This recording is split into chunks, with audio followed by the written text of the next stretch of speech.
Okay, thanks for checking out my video. I sent my shock into the local shop to get the nitrogen recharged like you suggested. It had 100 psi in it. I don't know if that's normal or too much or not enough, but they put it up to 240 and checked it for leaks. It didn't have any leaks. So I brought it home and put it back on, and I'm still having the rebound issue where it just doesn't seem to be rebounding at quite the rate that it should. Now this is with the rebound clicker all the way out. So you can see it rebounding there. It's just super slow to return to the full. I've got the sag set to the specification that was mentioned in the literature that you sent me. So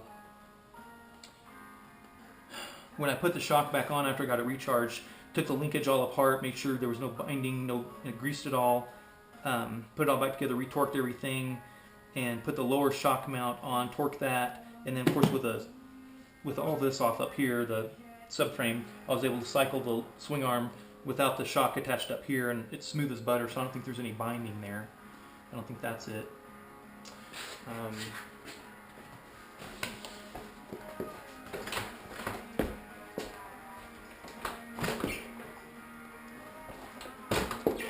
So that's the rebound issue. Just seems to be pretty slow for the clicker being all the way out for me. Please correct me if I'm wrong, because I don't really know anything about suspension.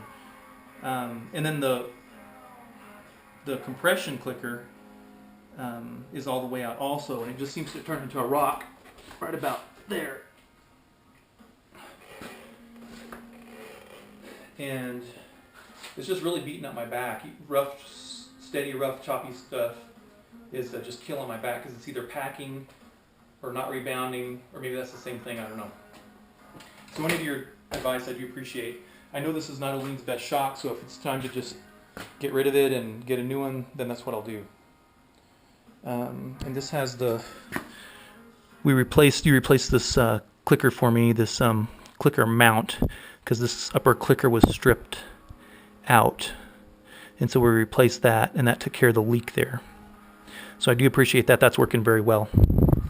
And of course the rebound clicker down here is all the way out. Of course it doesn't click, but it just turns all the way out. And then I replaced the pull rods, got rid of the lowering link like you suggested, put the standard pull rods back on. That was a year ago.